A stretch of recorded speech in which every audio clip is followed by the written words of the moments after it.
Hi అండి, ఈరోజు వీడియోలో 5 రకాల బ్రేక్ఫాస్ట్ చట్నీలు చూపిస్తున్నాను. మీకు ఏది నచ్చితే అది చేయండి, తప్పకుండా ట్రై చేయండి. మరి రెసిపీలోకి వెళ్ళిపోదామా? మా గ్రాండ్ మా స్టైల్ అంటే మా నాన్నమ్మ స్టైల్లో తయారు చేస్తే పల్లి చట్నీ చూపిస్తున్నానండి. మా నాన్నమ్మకి చిన్నప్పుడు హోటల్ ఉందని చెప్పాను కదా, సో అదే స్టైల్లో అదే టిప్స్తో చేస్తే పల్లి చట్నీ మీరు తప్పకుండా ట్రై చేయండి. ఒక మందపాటి కడాయి పొయ్యి మీద పెట్టి అందులో మనం 1 కప్పు వరకు వేరుశనగ గుళ్ళు వేసుకొని వేయించుకోవాలి. వేరుశనగ గుళ్ళు ఎప్పుడు లో ఫ్లేమ్లో 10 నిమిషాల పైనే దగ్గరే ఉండి కలుపుకుంటూ వేయించుకోవాలి. ఇవి మనకి మెల్లమెల్లగా రంగు మారాలన్నమాట. అప్పుడే లోపల వరకు ఈ విత్తనం అంటే వేరుశనగకాయ విత్తనం వేగుతుంది, చాలా బాగుంటుంది. మీరు ఇలా టైం తీసుకొని చేయాలి. నేనైతే ఇక్కడ 12 నిమిషాల వరకు దగ్గరుండి కలుపుకుంటూ వేయించాను. చూడండి, మనకి డార్క్ కలర్లో వేగినట్టుగా అనిపించాలి, అప్పుడే మనకి లోపల కూడా వేగినట్టు అర్థం. అలాగే కొన్ని వేరుశనగకాయ విత్తనాలు కొన్ని పగులుతాయి అన్నమాట, అది మనకి పర్ఫెక్ట్ ఇండికేషన్ వేరుశనగలు వేగినట్టు. పల్లి చట్నీలో సీక్రెట్ ఇదేనండి, బాగా వేయించాలన్నమాట, అప్పుడు టేస్ట్ కూడా చాలా బాగుంటుంది. ఇప్పుడు వీటిని ఒక చాట్లో తీసుకొని కాస్త గోరువెచ్చగా అయ్యేంత వరకు చల్లారబెట్టండి. మరీ చల్లారితే కూడా పొట్టు రాదు, సో గోరువెచ్చగా అయిన తర్వాత ఇలా చేత్తో మెదుపుకుంటూ పొట్టు తీసుకోవాలి. అలా అని 100% పొట్టు తీసేయకండి, ఈ పొట్టులో మనకి ఫైబర్ చాలా ఉంటుంది. సో నేను ఇక్కడ 80% వరకే పొట్టు తీసి మిగతాది ఉంచుతున్నాను. ఇప్పుడు ఈ చిన్న చాట్లో చక్కగా చెరుక్కోవాలన్నమాట. ఇది అచ్చంగా మా నానమ్మ స్టైల్ అండి, మా నానమ్మ ఇలాగే చేస్తుంది. ఇప్పటికీ చాట్లో జరుగుతుందనమాట. అందులో చచ్చు పుచ్చు విత్తనాలు ఏమైనా ఉంటే అవి తీసేయాలి. అవి తీసేసి చక్కగా చెరుక్కొని ఆ పొట్టుని ఊదేశారంటే మనకి చక్కగా వేరుశనగ గుళ్ళు పొట్టు తీసేసి రెడీ అయిపోతాయి. ఇప్పుడు వీటిని మనం చక్కగా చట్నీ చేసేసుకోవచ్చు. చూసారు కదా, మా నాన్నమ్మ ఎప్పుడు ఫుల్గా అస్సలు పొట్టు తీయదనమాట, మనకి కొన్ని అయితే ఉంచేస్తుంది. నేను అలాగే చేస్తున్నాను. ఇందులో కొన్ని చచ్చు విత్తనాలు తీసేసి చక్కగా ఉన్న విత్తనాలు పక్కన పెట్టుకున్నాను. ఇప్పుడు మనం పచ్చిమిర్చి వేయించుకోవడానికి 2 టేబుల్ స్పూన్ల నూనె వేడి చేయాలి. అందులో ఒక 10 వరకు పచ్చిమిరపకాయలు ఇలా తుంచుకొని వేసుకోవాలి, అప్పుడు మనకి మీదకు తుల్లకుండా ఉంటాయి. పచ్చిమిరపకాయలు కూడా దోరగా వేయించాలి. ఒక 4 నిమిషాలు మీడియం ఫ్లేమ్లో కలుపుకుంటూ వేయించాలి. ఇక్కడే ఉందండి మరొక చిన్న టిప్ ఏంటంటే, ఒక టీ స్పూన్ వరకు ఉప్పుని పచ్చిమిరపకాయలు వేయించేటప్పుడే వేసుకోవాలి. ఇలా ఉప్పు వేసిన తర్వాత 1 ఇంచు వరకు చింతపండు నీళ్ళల్లో నానబెట్టుకోవాలి ఒక 2-3 నిమిషాలు. దాన్ని కూడా డైరెక్ట్గా మనం పచ్చిమిర్చిలో వేసేయాలి. ఆ తర్వాత కొంచెం నీళ్లు పోసి ఆ పచ్చిమిరపకాయలు మనం నీళ్ళల్లో అంటే ఉప్పు నీళ్ళల్లో ఉడికించుకోవాలి. ఈ టేస్ట్ చాలా బాగుంటుందండి, మీరు ఒకసారి తప్పకుండా ట్రై చేయండి. ఆ ఉప్పు నీళ్ళలో పచ్చిమిరపకాయలు ఒక 5 నిమిషాల వరకు లో ఫ్లేమ్లో ఉడికించుకోవాలన్నమాట. అందులో మంచి కలర్ కోసం ఒక 1/2 టీ స్పూన్ వరకు పసుపు వేసి ఈ నీళ్ళన్నీ ఎగిరిపోయేంత వరకు ఉడికించుకోవాలి. ఇవి మనకి బాగా ఉడికిన తర్వాత చల్లారబెట్టుకోవాలి. ఈ మిశ్రమాన్ని మిక్సీ జార్లో వేసుకోవడమే. ముందుగా మనం పల్లీలు వేసుకోవాలి, ఆ తర్వాత మనం వేయించి ఉడికించి పక్కన పెట్టుకున్న పచ్చిమిరపకాయ మిశ్రమం చింతపండుతో సహా వేసేయాలి.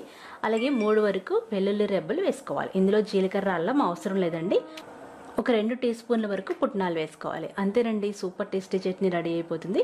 తగినన్ని వాటర్ పోసుకొని మనం చక్కగా గ్రైండ్ చేసుకోవాలి. మంచి కలర్ కూడా వస్తుంది, చాలా చాలా చాలా బాగుంటుంది. మీరు తప్పకుండా ట్రై చేయండి. ఇప్పుడు పోపు పెట్టుకుందాం. పోపు కోసం 2 టేబుల్ స్పూన్ల నూనె వేడి చేసి అందులో మినపప్పు, శనగపప్పు, ఆవాలు, జీలకర్ర, ఎండుమిరపకాయలు వేసుకోవాలి. ఇందులో వెల్లుల్లి రెబ్బలు వేయాల్సిన అవసరం లేదు. ఈ కరివేపాకు రెబ్బ కూడా వేసేయాలి. ఆఖరిగా కరివేపాకు వేసి ఆ తర్వాత 1 నిమిషం జస్ట్ వేయించి స్టవ్ ఆఫ్ చేసేయాలి. కరివేపాకు వేసిన వెంటనే స్టవ్ ఆఫ్ చేసేస్తే మనకి కరివేపాకు పచ్చిగా కనపడుతూ చాలా బాగుంటుంది. అలాగే చూసారు కదా, ఎక్కువ పోపు చేసుకుంటే చట్నీ చాలా టేస్టీగా ఉంటుంది. అలాగే పోపులో కొంచెం పచ్చిశనగపప్పు ఎక్కువ వేయండి. ఈ చట్నీ ఇడ్లీ, దోశ, బోండం, వడ దేంట్లోకైనా బాగుంటుంది. మీరు తప్పకుండా ట్రై చేసి మా నానమ్మ చేసే పల్లి చట్నీ ఎలా ఉందో కామెంట్ చేయండి. మీకు నచ్చితే లైక్ చేయండి, షేర్ చేయండి.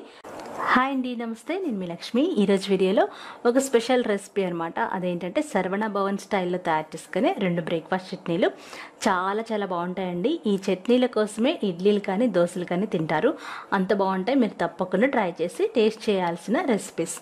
అలాగే ఇక్కడ నేను చూపిస్తున్న మల్లెపూ లాంటి ఇడ్లీలు కూడా మీరు వీడియో కావాలనుకుంటే డిస్క్రిప్షన్ బాక్స్లో లింక్ ఉంటుంది, లేదా మీరు సెర్చ్ చేసినా సరే చక్కగా వచ్చేస్తుంది. మీరు కూడా ట్రై చేయండి. ఎంతో టేస్టీగా ఉండే ఈ చట్నీ రెసిపీ ఎలా తయారు చేయాలో నేర్చుకుందామా. ముందుగా టమాటా చట్నీ కోసం 2 టేబుల్ స్పూన్ల నూనె వేడి చేసి అందులో 5-6 పొట్టు వలిచిన వెల్లుల్లి రెబ్బలు కాస్త వేయించాలి. అవి వేగిన తర్వాత 8 వరకు ఎండుమిరపకాయలు వేసుకుని అవి కాస్త వేయించాలి. ఆ తర్వాత ఒక పెద్ద ఉల్లిగడ్డ వేసి పింక్ కలర్లోకి మారేంత వరకు వేయించాలి, మరీ వేగిపోకూడదు అనమాట.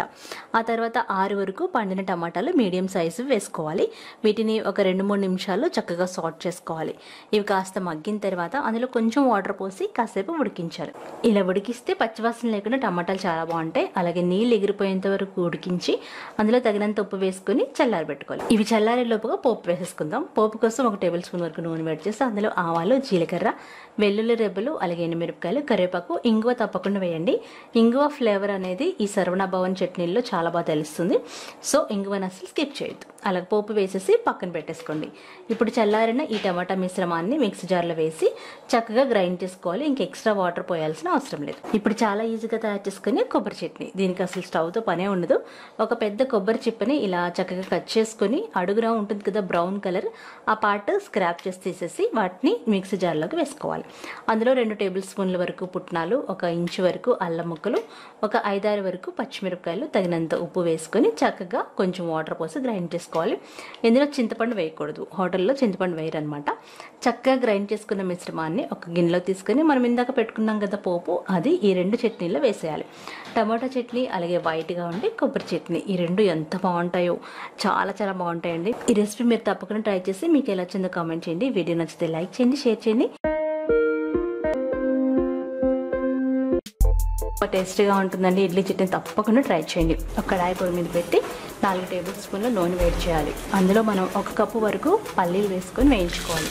పల్లీలు అంటే వేరుశనగ గుళ్ళు వేసుకొని చక్కగా మీడియం ఫ్లేమ్లో పెట్టుకొని ఒక 2-3 నిమిషాలు వేయించాలి. ఈ వేరుశనగ పప్పులు బాగా వేగిన తర్వాత 10 వరకు పచ్చిమిరపకాయలు వేసుకోండి. పచ్చిమిర్చి మీ టేస్ట్ని బట్టి వేసుకోండి.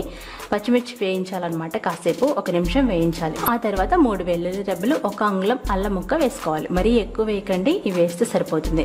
3 అంగుళాల వరకు చింతపండు వేసుకోండి. మీరు పులుపు తినేవాళ్ళు అయితే మరొక అంగుళం వరకు కూడా వేసుకోవచ్చు. చింతపండు కూడా వేసేసి మీడియం ఫ్లేమ్లో బాగా కలుపుకోవాలి. ఆ తర్వాత 1/2 కప్పు వరకు వేయించిన శనగపప్పు, పుట్నాలు వేసుకొని మరొక నిమిషం పాటు వేయించుకోవాలి. ఈ లోపుగా మనకి పల్లీలు అనేవి చాలా బాగా వేగిపోతాయి అన్నమాట. ఇప్పుడు 5-6 రెబ్బలను తీసిన పుదీనా ఆకులు మాత్రమే వేసుకొని బాగా వేయించుకోవాలి. పుదీనా ఆకులు వేయడం వల్ల భలే బాగుంటుంది ఫ్లేవర్, కలర్ కూడా గ్రీన్గా వస్తుంది. ఇప్పుడు 1 కప్పు అంటే పావు చిప్ప వరకు పచ్చి కొబ్బరి ముక్కలు వేసుకోవాలి. పచ్చి కొబ్బరి కూడా వేసేసి 1 నిమిషం ఇలా కలుపుకోవాలి. ఆఖరిగా గుప్పెడు కొత్తిమీర వేసుకొని ఒకసారి ఇలా కలిపేసేసి స్టవ్ ఆఫ్ చేసేయాలి. స్టవ్ ఆఫ్ చేసి చల్లారబెట్టుకోవాలి. ఇప్పుడు అందులో కొంచెం ఉప్పు వేసేసి తగినన్ని నీళ్లు పోసుకొని మెత్తగా చట్నీలాగా గ్రైండ్ చేసుకోండి. ఆ తర్వాత దీన్ని పోపు పెట్టుకోవడమే. ఇప్పుడు పోపు పెట్టుకోవడమే. పోపు కోసం 1 టీ స్పూన్ నూనె వేడి చేసి అందులో 1/2 టీ స్పూన్ ఆవాలు, 1 టేబుల్ స్పూన్ శనగపప్పు, 1 టేబుల్ స్పూన్ మినపప్పు, అలాగే 1/2 టీ స్పూన్ జీలకర్ర, 3-4 వెల్లుల్లి రెబ్బలు, 3 ఎండుమిరపకాయలు, 1 రెబ్బ కరివేపాకు వేసుకుని పోపుని లో ఫ్లేమ్లో బాగా వేయించుకోవాలి. పోపు చక్కగా వేగాలన్నమాట. మనం పప్పులు ఎక్కువ వేసాం కాబట్టి ప్రతి బయటికి ఈ పప్పులు అనేవి తగిలి చాలా బాగుంటుంది చట్నీ. మీరు తప్పకుండా ట్రై చేయండి. కరివేపాకు వేయగానే స్టవ్ ఆఫ్ చేసేయండి. స్టవ్ ఆఫ్ చేసేస్తే మనకి కరివేపాకు మాడిపోకుండా ఉంటుంది. ఇప్పుడు గట్టిగానే కొంచెం మిక్సీ పట్టుకున్న చట్నీని ఒక బౌల్లోకి వేసుకొని మనం రెడీగా పెట్టుకున్న పోపు వేసేయాలి. అంతేనండి, సూపర్ టేస్టీగా ఉంటుంది. ఈ ఇడ్లీలోకి కాకుండా మరెన్నో బ్రేక్ఫాస్ట్కి చాలా మంచి కాంబినేషన్. మీరు తప్పకుండా ట్రై చేయండి, చాలా చాలా బాగుంటుంది. హాయ్, ఈరోజు ప్రతిరోజు నేను ఇంట్లో చేసే చట్నీలో ఒకటైన చట్నీని మీతో షేర్ చేస్తున్నాను. అదే టమాటో ఆనియన్ చట్నీ. ఇడ్లీ దోశల్లోకి సూపర్గా ఉంటుంది. మీరు తప్పకుండా ట్రై చేయండి. 4-5 ఇడ్లీలు, 2-3 దోశలు ఎక్కువే తింటారు. మరి లేట్ చేయకుండా వీడియోలోకి వెళ్ళిపోదాం. ఒక 2-3 టేబుల్ స్పూన్ల నూనె వేడి చేసి అందులో 2 టేబుల్ స్పూన్ల వరకు ధనియాలు, అలాగే 1/2 టీ స్పూన్ వరకు మెంతులు, 1 టీ స్పూన్ వరకు జీలకర్ర వేసి దోరగా వేయించుకోవాలి. ఆ తర్వాత అందులో 5-6 ఎండుమిరపకాయలు వేసుకోవాలి. మంచి కలర్ కోసం నేను బళ్ళారి మిర్చి వాడుతున్నానండి. అవి నా దగ్గర ఉన్నాయి కాబట్టి, లేకపోతే ఏ ఎండుమిరపకాయలన్నా వేసుకొని కాసేపు వేయించాలి. ఇవి వేగిన తర్వాత మీడియం సైజు 3 టమాటాలు వేసుకొని వాటిని కాసేపు మగ్గించాలి. టమాటాలు మగ్గడానికి టైం పడుతుంది కాబట్టి వాటిని ముందుగా వేయాలన్నమాట.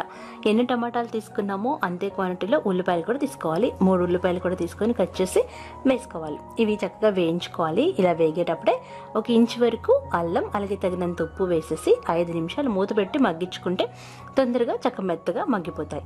వీటిని చల్లారబెట్టుకొని తగినంత వాటర్తో చక్కగా గ్రైండ్ చేసుకొని మీకు నచ్చితే పోపు పెట్టుకోవచ్చు. పోపు పెట్టకపోయినా సూపర్గా ఉంటుంది. ట్రస్ట్ మీ అండి, ఈ చట్నీ మీరు ఒకసారి ట్రై చేయండి, మీకు చాలా బాగా నచ్చేస్తుంది. మరి ఈ వీడియో నచ్చితే తప్పకుండా లైక్ చేయండి, షేర్ చేయండి. బాయ్.